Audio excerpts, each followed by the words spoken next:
దులిపి ముగిస్తుంది. మీ ప్రియతమ నాయకుడు కరుణాకర్ రెడ్డి గారు శాసనసభ్యుడయ్యేదే కాకుండా ఒక రాష్ట్రంలో కీలక వ్యక్తిగా పనిచేసే అవకాశం మీరు కల్పిస్తారని చెప్పి కూడా మీకు మనవి చేస్తూ ఉన్నాను. మరి కారణాలు ఏవైనా కానీ గతాన్ని మనం తిరగదోడుకోనక్కర్లేదు. మామూలుగా ఒక సామెత ఉంది, బండ్లు ఓడలు అవుతాయి, ఓడలు బండ్లు అవుతాయని. మనం ఆ రోజు బండ్లు అయితే ఈరోజు ఓడైనాం. ఈరోజు ఎన్నికలు పెట్టాలంటే ధైర్యం లేదు చంద్రబాబు నాయుడు గారికి. స్థానిక సంస్థల ఎన్నికలు ఏవైతే పెండింగ్లో ఉన్నాయో అవన్నీ కూడా దాదాపు 12 మున్సిపాలిటీల్లో ఉన్నాయి. వాటిని ఎన్నికలు జరపాలంటే ధైర్యం లేదు. కారణం ఏమంటే ఈరోజు తీవ్రమైన వ్యతిరేకత ప్రజల్లో అంతా కూడా నెలకొని ఉంది. ఎప్పుడు ఎన్నికలు పెట్టినా ఈ 12 మున్సిపాలిటీలు కూడా వైఎస్ఆర్ కాంగ్రెస్ పార్టీ కైవసం చేసుకుంటుంది. కాబట్టి ఎన్నికల జోలికి పోకూడదని చెప్పి ఒకవైపు వాళ్ళు నిర్ణయించుకొని, కానీ మొన్న జరిగిన మహానాడు సమావేశంలో గొప్పగా చెప్పుకున్నారు. ముందు స్థానిక ఎన్నికలు జరుపుతాం, ఆ తర్వాత శాసనసభకు పార్లమెంటుకు ఎన్నికలు జరుగుతాయని చెప్పి. అవన్నీ కూడా కళ్ళబుల్లి మాటలు మనం అందరూ కూడా నమ్మాల్సిన అవసరం లేదు. జిల్లా అధ్యక్షులు జరగబోయే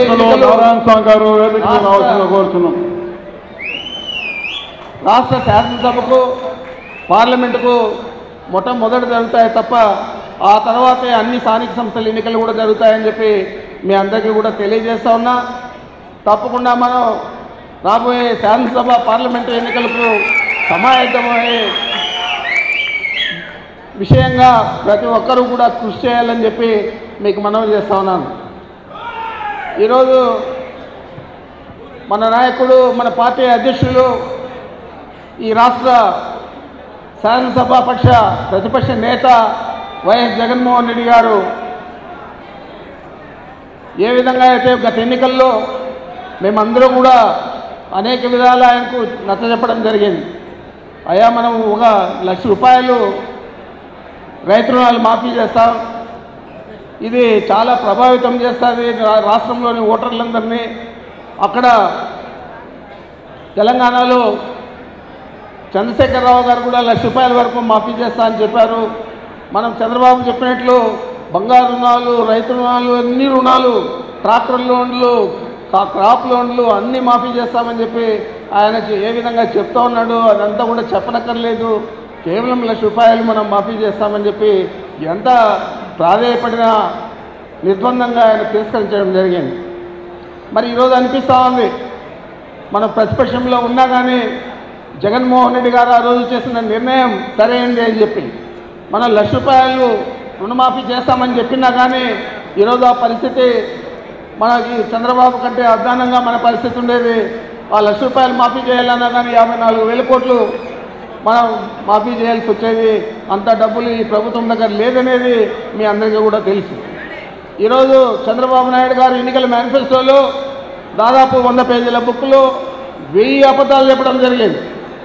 మరి ఏదైనా ఒక ఎన్నికల మేనిఫెస్టోలో ఆయన చెప్పిన వాగ్దానాన్ని పూర్తి స్థాయిలో అమలు చేస్తారా అని మనం అందరూ కూడా బేరీజ్ చేసుకుంటే ఏ ఒక్కటి కూడా అమలు చేయలేదని చెప్పి మీ అందరికీ తెలియజేస్తూ ఉన్నాను. దాంట్లో ప్రధానంగా రైతు రుణాలు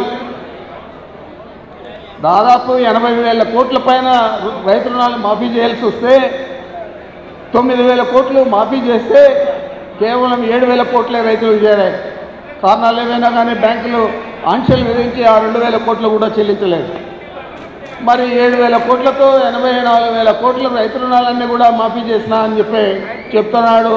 ఇంకా మొన్న జరిగిన విశాఖపట్నంలో జరిగిన మహానాడులో కూడా మేము వాగ్దానాలన్నీ కూడా అమలు చేస్తాం, ఇంకా చెప్పని వాగ్దానాలన్నీ కూడా మేము అమలు చేస్తూ ఉన్నామని చెప్పి ఏ విధంగా మరి చంద్రబాబు నాయుడు చెప్తున్నారు మీరందరూ కూడా ఆలోచన చేయాలని చెప్పి మీకు మనవి చేస్తూ ఉన్నాను.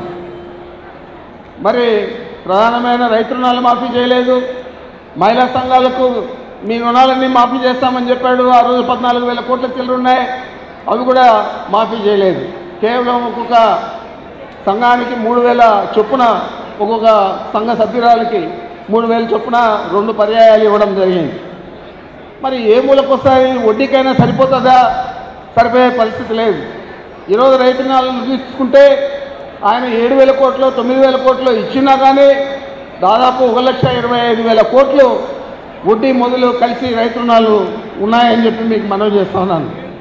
కేవలం ఇదంతా కూడా చంద్రబాబు నాయుడు ఆ రోజు ఈ హామీలు ఇవ్వకపోయింటే అందరూ సకాలంలో అప్పులు కట్టుకుంటారు, ఈ వడ్డీలు అధిక వడ్డీలు అపరాధ వడ్డీలు అన్నీ కూడా చెల్లించే పరిస్థితి ఉండదని చెప్పి కూడా మీకు మనవి చేస్తూ ఉన్నాను. మహిళా సంఘాలు అయితే నిర్వీర్యమైపోయినాయి. వాళ్ళు వడ్డీలు కట్టలేక అపరాధ వడ్డీలు కట్టలేక వడ్డీ లేని రుణాల నుంచి ఈరోజు అపరాధ వడ్డీ రుణాల కింద అవన్నీ కూడా ఎన్పిఏ అయిపోయినాయి. అదేవిధంగా ఆ రోజు యువకులందరూ కూడా జగన్మోహన్ రెడ్డి గారి మీద అభిమానం ఉన్నా జగన్మోహన్ రెడ్డి ఎట్లా ముఖ్యమంత్రి అవుతాడు, కానీ చంద్రబాబు ముఖ్యమంత్రి అయితే ఇంటికి ఒక ఉద్యోగం వస్తుంది, ఇంటికి ఒక ఉద్యోగం రాలేదంటే నిరుద్యోగ భృతి 2,000 చొప్పున ఇస్తా అన్నాడు. ఈసారి చంద్రబాబు ఓటేస్తామని చెప్పి అందరూ కూడా ఓట్లేస్తే ఈరోజు అందరికంటే దీనమైన పరిస్థితిలో ఉన్న ఏదైనా ఒక వర్గం అంటే అది యువకుల వర్గమే అని చెప్పి మీకు మనవి చేస్తూ ఉన్నాను. యువకులు అన్ని విధాలా నష్టపోయినారు. తెలుగుదేశం పార్టీ అధికారంలోకి వచ్చిన తర్వాత కొద్దో గొప్ప టెంపరీగా పనిచేసుకునే ఉద్యోగస్తులను కూడా తీసేయడం జరిగింది. ఏ రకమైన హామీలు కూడా నెరవేర్చకుండా అధికారంలోకి వచ్చి ఈరోజు అన్ని విధాల ఈ రాష్ట్రాన్ని దోచుకుంటా ఉన్న ప్రభుత్వం తెలుగుదేశం పార్టీ ప్రభుత్వం, ఆ ముఖ్యమంత్రి చంద్రబాబు నాయుడు అని మీకు వేరే చెప్పనక్కర్లేదని కూడా మీకు మనవి చేస్తూ ఉన్నాను. ఈరోజు 4 పంటలు 5 పంటలు పండే భూములన్నీ కూడా లాక్కుంటే మేము ఆ శాసనసభ జరిగినప్పుడు ఆ భూముల ద్వారా శాసనసభకు అటెండ్ అయ్యేదానికి మేము పోతే హాజరయ్యేదానికి అక్కడ అంతా కూడా జిల్లేడు చెట్లు గవర్నమెంట్ కంప అంతా కూడా మలిచిపోయినాయి. రైతులంతా కూడా దీనంగా కూర్చొని ఎప్పుడు వస్తాడు ఉన్నాడా జగన్మోహన్ రెడ్డి దారిలో అని చెప్పి ప్రతి ఇంటి ముందర కూడా గడప గడప ఆడ మగ వయసు మళ్ళిన వారు అందరూ కూడా కూర్చొని జగన్మోహన్ రెడ్డి గారు వస్తానే లేచి సంతోషంగా అభివాదం చేసిన సంఘటనలు కూడా ప్రతిరోజు మా రామకృష్ణారెడ్డి గారు జగన్మోహన్ రెడ్డి వెంటే ఉన్నారు కాబట్టి ఆయన కూడా గమనించాడని చెప్పి కూడా మీకు మనవి చేస్తూ ఉన్నాను. మరి ఇంత దుస్థితి ఒక రైతుకు కల్పించిన పాపం చంద్రబాబు నాయుడికి తప్పకుండా తగులుతుందని చెప్పి మీకు మనవి చేస్తూ ఉన్నా. ఏదేమైనా కానీ ఈ ప్రభుత్వం ఒక కుట్రపూరితంగా వ్యవహరిస్తూ ఉంది. ఒక కుట్రపూరితంగా వ్యవహరించేదే కాకుండా కేవలం ఒకే ఒక ఆశయంతో చంద్రబాబు నాయుడు పనిచేస్తూ ఉన్నాడు.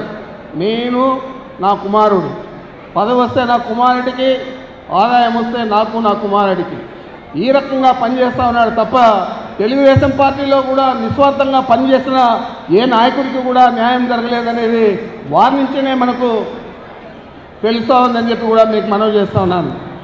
అంచేత ఇలాంటి ప్రభుత్వం ఈ రాష్ట్రంలో ఉంటే ఈ 3 సంవత్సరాలు మనం చూసాం. గతంలో రాజశేఖర రెడ్డి గారు 5 సంవత్సరాలు పరిపాలిస్తే అది స్వర్ణ యుగం అయిపోయింది. అందరూ కూడా దాని గురించి ఇతర రాష్ట్రాల్లో కూడా చెప్పుకుంటూ ఉన్నారు. మరి అలాంటి పరిస్థితి ఈ రాష్ట్రానికి మళ్ళా రావాలంటే ఎవరు ముఖ్యమంత్రి కావాలా అని చెప్పి మీరందరూ కూడా ఆలోచన చేయాలని చెప్పి మీకు మనవి చేస్తూ ఉన్నాను.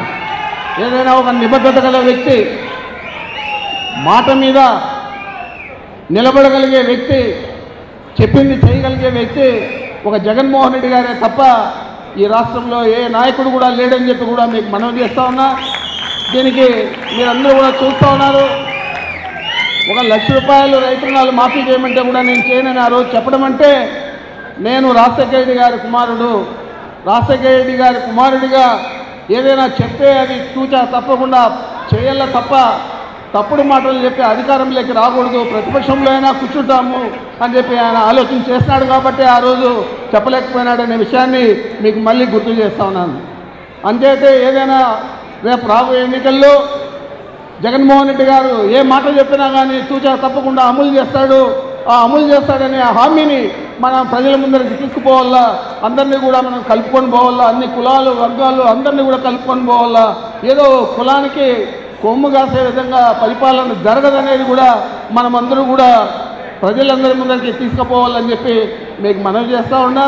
ఒక జగన్మోహన్ రెడ్డి గారు ముఖ్యమంత్రి అయితే తప్ప తిరిగి మన ఆశలు ఆశయాలు రాజశేఖర రెడ్డి గారి మిగిలిపోయిన ఆశయాలు ఆలోచనలు అమలు కావు. అంచేతే తప్పనిసరిగా జగన్మోహన్ రెడ్డి గారిని ముఖ్యమంత్రి చేసే దిశగా మనం అందరూ కూడా పనిచేస్తాం. మనం వైఎస్ఆర్ కాంగ్రెస్ పార్టీని అఖండ మెజారిటీతో గెలిపించుకుంటామని చెప్పి మీకు మనం చేస్తాను.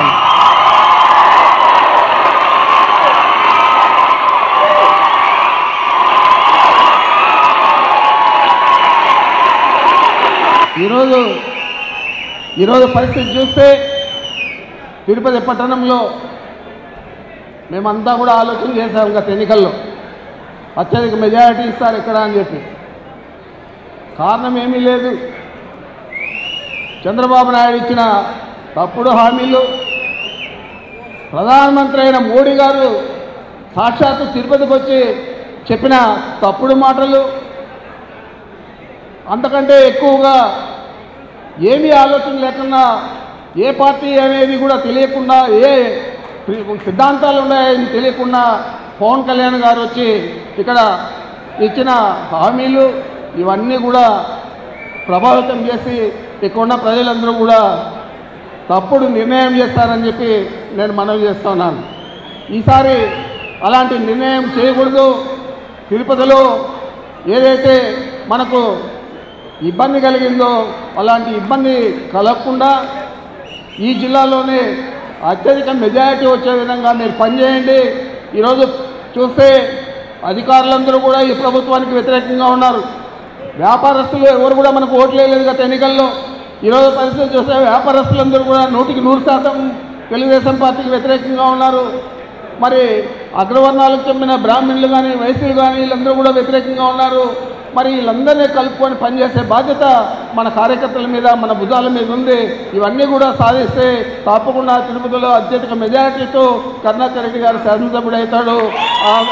దానికి మీరందరూ కృషి చేయాలి తప్ప ఏదో కరుణాకర్ రెడ్డి గారికి కనపడితే చాలు, మనం ఆయన ముందర మార్కులు వేసుకుంటే చాలు అనే పద్ధతి మానుకొని వాళ్ళ డివిజన్లో వాళ్ళ బూత్లో ఎంత మెజారిటీ సాధిస్తాం, మెజారిటీ సాధించిన తర్వాత ఆ కాగితం తీసుకొని వచ్చి కరుణాకర్ రెడ్డి గారికి ఇవ్వండి, నేను ఇంత మెజారిటీ సాధించాను అని చెప్పి తప్పనిసరిగా మీ అందరికీ తగిన గుర్తింపు ఉంటుంది, తగిన ప్రాధాన్యత ఉంటుంది. ప్రభుత్వంలో తగిన విధంగా అన్ని జగన్మోహన్ రెడ్డి గారే కాకుండా జిల్లా స్థాయిలో కానీ నియోజకవర్గ స్థాయిలో కానీ మీకు అన్ని విధాలా కూడా ప్రభుత్వం నుంచి అన్ని సౌకర్యాలు కలిగే విధంగా కృషి చేస్తాం. తప్పకుండా ఆ విధంగా పనిచేయండి అని చెప్పి పదే మిమ్మల్ని అందరినీ కూడా నేను చేతులు జోడించి ప్రార్థిస్తూ నాకు అవకాశం ఇచ్చిన మీ అందరికీ నమస్కరించుకుంటున్నాను.